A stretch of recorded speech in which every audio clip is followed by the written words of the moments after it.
All right, so in the ultimate question of how to game over wireless, should you use the infamous USB adapter? Do fancy antennas work? Do we go with the PCI Express adapter with fancy antennas on the back? Do you use your internal laptop one, or do you use a wireless router?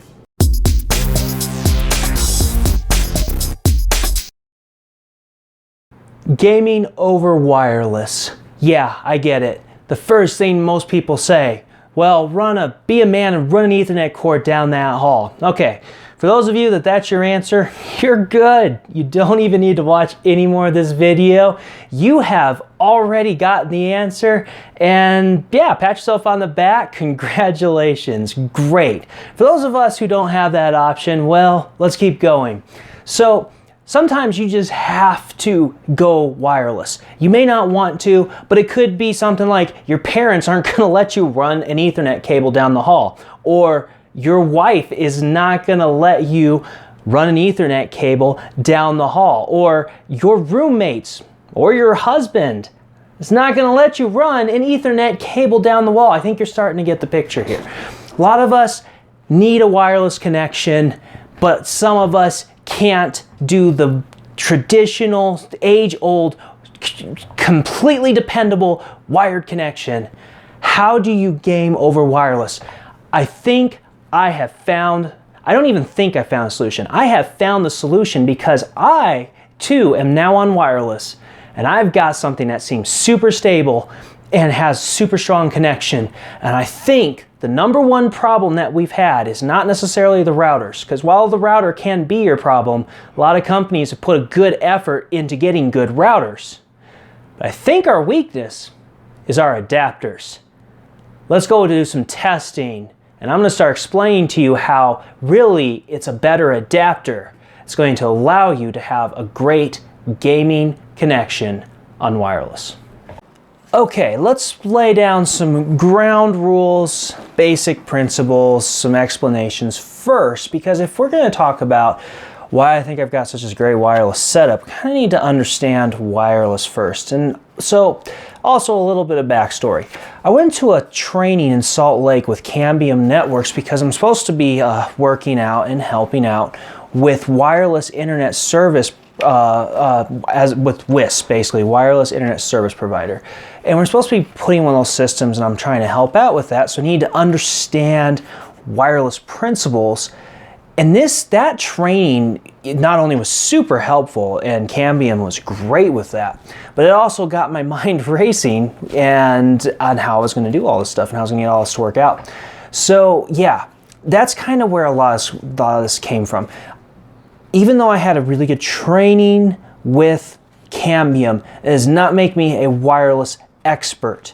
So a lot of this is just practical. We're going to throw some speed test on everything here in a second. We're just going to see it.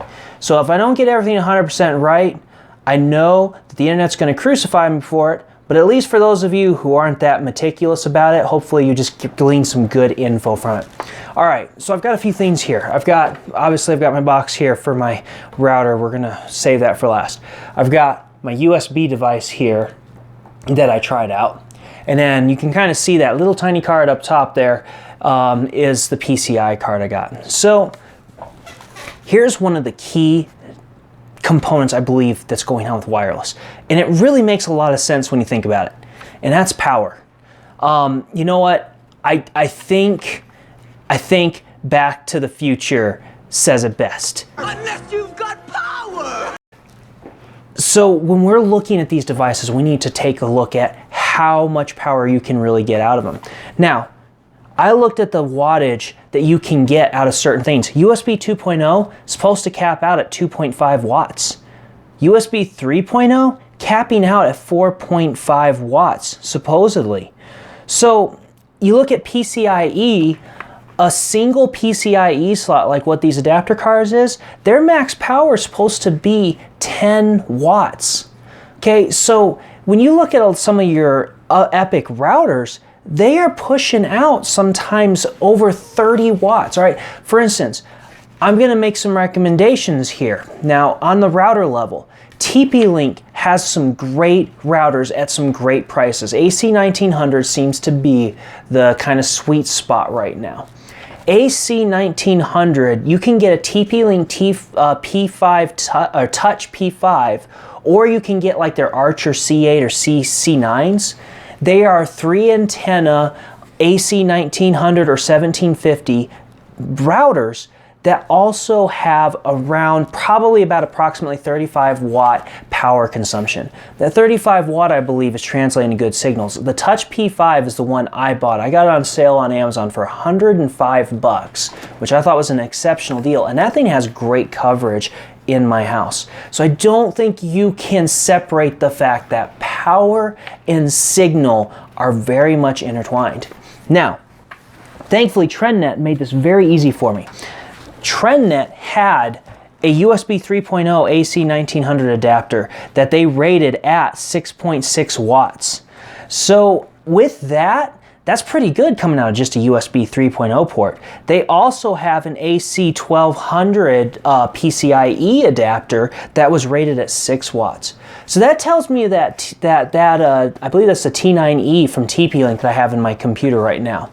That tells me that that guy maybe is only doing 7-8 watts. And I doubt that there's any PCIe wireless device that is using over 10 watts out of the lane. In fact, I think the only devices that use more than 10 watts that are considered a high power device they make some single PCIe slot graphics cards that can use up to 25 watts. And they're, very much budget oriented, low performance cards. So when we are dealing with that kind of power, when we're looking at probably 10 watts or lower on cards and on USB devices, is it any wonder that a Trendnet AC1900 router that we use as basically a wireless adapter that has a power consumption of 22 watts is going to perform better? Not a big surprise. So, yeah, I guess the next step will be we should probably put some numbers on this. Behold the might of my dual screen, dual computer setup. So basically, over here on the left-hand side, I have my main PC set up here. This guy is plugged in via Ethernet cord to my Trendnet AC1900 wireless router in client bridge mode. So woohoo, good to go there. On the right-hand side here, what we have is the TP-Link Archer T9E, I believe it's T9E, but anyway, it's the AC1900 PCIe adapter. As you can see, I already ran a test just to make sure everything was up and running. And I have to say, PCI Express seems to be much more stable than USB. I'm not even going to bother testing USB because the AC1200 adapter that I have not only is going to not do as good as speeds because it's AC1200, but, oh my goodness, it's just so hard to keep it stable. It was just a nightmare. So I mean, we're already failing if we can't have a stable connection, and that's like the whole point of gaming on wireless. So, oh yeah, and it helps if I use the right mouse here because I actually am doing 2 individual systems here. So look at this. This is our adapter, AC1900 PCIe adapter from TP-Link. And when we run a speed test on it, you're going to see, look at that ping of 2. That's pretty darn great over wireless. Now, I'm in Rangeley, Colorado. We just recently did this major fiber project, and then the guys there actually set up a speed test server in our fiber building. So this is showing really just my infrastructure in town and my infrastructure in my home. I'm not having to worry about really any slowdowns. I'm going straight to my fiber hub right here in town. So that shows me that my wireless is what? Adding 1 ms to my connection speed? That's not bad. We can game on that. Now I have gigabit fiber service. The fact that I'm only getting 352 download is kind of sad. Theoretically, I should have, oops, wrong button. All right, yeah, you just go away. All right, let's go back to the network and sharing center. If I click on this Wi-Fi from Ponyville, I supposedly have a speed of 875 megs per second. This is AC 1300. This is the actual speed of the AC 5 gigahertz band. In theory, I should be able to get 5 gigahertz, but because of walls and other circumstances, I'm not there. So as you can see, our upload and download, not so good. Now let's go to my left monitor. We do the same test now to my little Rangeley, Colorado fiber community server, and watch what's happening. Our speed is starting to climb up there, and while we don't have some super crazy amazing, through the roof speed, we're still getting about 100 megs, 125 megs more. Now, the wireless is still a little up and down, but usually I'll have closer to 500. Things like just this little electromagnetic light thing that I've got on can be phasing stuff a little bit. So, you know, we got to be a little careful, but I mean, at the same time, I left my little static light on and I'm still pulling that kind of speed. Now, here's the interesting part, and show you that I'm connected at the same link rate as I was the other one. Both of them are showing 877 megs per second, and yet I was getting that much more out of this router than I was there. Watch what happens when I try to do both at the same time. This gets interesting. This is what happens when you have multiple wireless devices all trying to communicate at the same time. Look at that. It just tanked both of our speeds. Both speeds are just getting killed because I've got 2 wireless adapters trying to communicate and shooting waves at my router at the same time, and it's just not handling it well. But take a look at the other thing that we noticed. Look at that massive dip we had at the end. Look at how my other one stayed a little more stable. You see, that router is pushing out a little bit. The Trendnet, which is on the left-hand side here, is pushing a little bit louder than the other adapter, and especially on the upload, look at how much better that is. You see why I'm not a fan of mesh networks? See, when I go to one router like this, I am instantly doing so much better by clearing out so much noise, and by using something that's more powerful, I can also cut through. Like, let's say I live in an apartment complex where there's a lot of wireless routers sitting around. I have a better chance of speaking more loudly to my router with a higher powered device than I will with, you know, a little tiny adapter. So I really like what I was seeing here. All right, I'm gonna go ahead and change a couple things around, and then we will do a final test. Okay, so I'm finishing up my first speed test. So what I did is I turned off my wireless adapter in this system that's on the right monitor, and which is my test bench, and then of course I still have this system plugged in. So now here's what's happening. My Trendnet AC1900 router is acting as an adapter that has 2 PCs plugged in at the same time, 2 totally separate PCs, but now we are sharing one wireless connection. We're not trying to throw tons of wireless waves out at my router. I only have one, and both things are sharing it. Now, as you can see, I just ran a test, and with all the wireless I still have my little lamp on, and I'll show you right here. Now, if you look here, there's my little lamp. Now, you can kind of see that a little bit, but if you look there, you can see my green lights. The bottom light's the power, then you've got 1 and 2. 1 is my system to the right here, and then 2 is my test bench, which if I just swing all the way around, there you go. So I'm plugged in Ethernet on both of those things. Number 4 is lit up because that's my printer that's plugged in. Now, we did 2 tests at the same time. We saw 2 wireless signals destroying each other, trying to eat themselves alive to try to get a hold of a little bit of download and upload speed. Watch what happens when we share one wireless signal across Ethernet ports. This gets kind of fun. 1 MS ping, I get that when I'm directly wired in. So we're not seeing hardly anything phasing the actual delay. Basically, this wireless is essentially as good as a wired connection on ping, which is fantastic. Now, yeah, it still cuts into our download and upload speeds, but it pretty much just halves it. Well, of course we would expect that. If it halves the speed, then that's because we got, you know, 2 devices using the same bandwidth. But How many of you even have a 200 megabits per second connection speed? So this guy right here, guys, is the ticket. This is the Trendnet AC 1900 dual band wireless router. The actual model is the TEW 818DRW. This guy is like 70 bucks on Amazon. You know what? That little TP-Link wireless router cost me almost that much too, and I can only do one system. With this guy, I could connect 4 devices in my room for wireless. Kind of fantastic. And if you want to save even more money, I saw the 1750 one, which has the same 5 gigahertz band. I think it's the TEW 812DRU. That one was like 40 bucks on Amazon. And you're getting the same 1300 megabits per second AC speed on the 5 band as the 1900 gets. Pretty fantastic.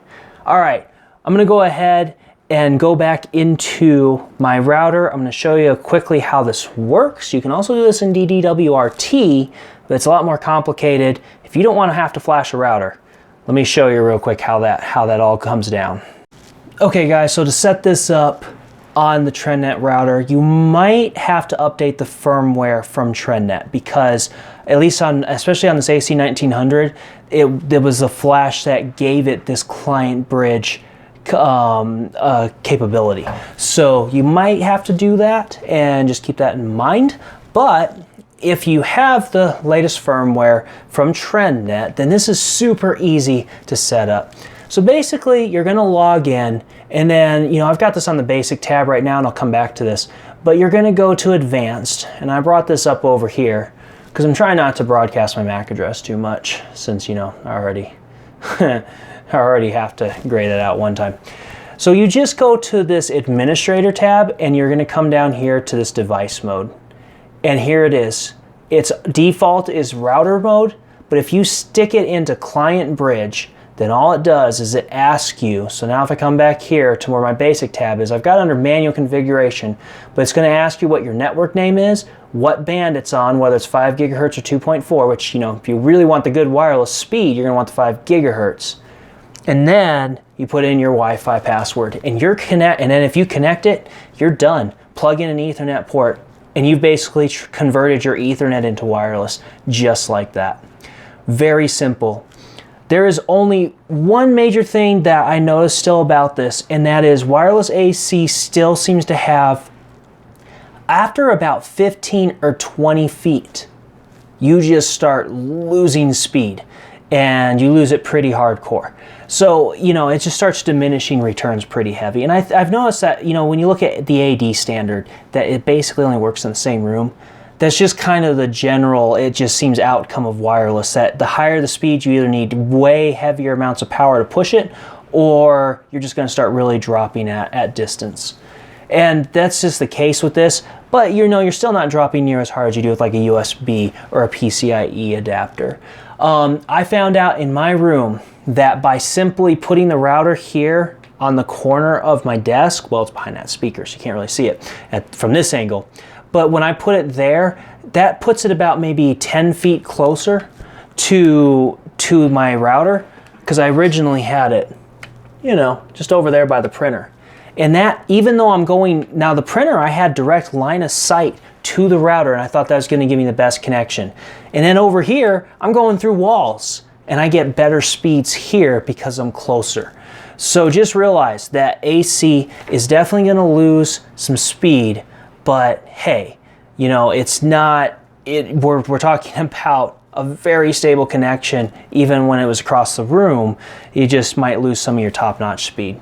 So let me talk now about a few more recommendations, and then we'll wrap this up. Okay guys, so let me give you my final recommendations on how to set this up for yourself, especially if you want some really good, solid connection over wireless. At least in my opinion, wireless can have some really weird components with it. So I gotta say that just because this experience is working great for me, I cannot guarantee it's gonna work great for you. I have a really safe assumption it will, but you gotta remember, wireless is still finicky, and just because one person has a great experience doesn't mean that you got something going on in your house that can completely obliterate this. So keep that in mind, but TP-Link has some great routers. Basically, it's between TP-Link and Nighthawk. The Nighthawk R7000 has some really good power usage. It's up to like 35 watts power usage as well, which probably translates to some really good strong signal. But the Nighthawk is usually pretty expensive. So the Touch P5, it's gone on some amazing sales on Amazon. You keep an eye on that. You can get a nice AC 1900, and I've had some really good success with that router. I also think that TP-Link's Archer C8, which is an AC 1750, once again, 5 gigahertz band is 1300 megabits per second. That's on 1900 or 1750. Just the 2.4 that gets a boost. So you save a little bit of money and get that higher speed on, you know, or you get the same speed on the 5 gigahertz band. So the Archer C8 is another good budget option. The Archer C9 is the 1900. All of those seem to rate at about 35 watts. So that's why I think they're going to give you some really good, you know, coverage in your house. Trendnet AC 1900 is what I got, but I didn't really pay attention to the 5 gigahertz. I would have picked up the AC 1750, which is the TEW 812 DRU, but the one I'm using currently is a TEW 818 DRU. The only difference between the two is because of that slight difference on, you know, the 2.4 gigahertz band being a little slower. The 812 only uses about 21 watts, where this one's power consumption is up to 22 watts. I don't think it's going to make any actual difference on your wireless connection. But, you know, just for information's sake. If I could test the ultimate setup that I think would give me gigabit wireless speeds in my room to my router, I would want to get the TP-Link Archer C5400 router. That guy has up to a theoretical 2100 megabits per second speeds on the wireless.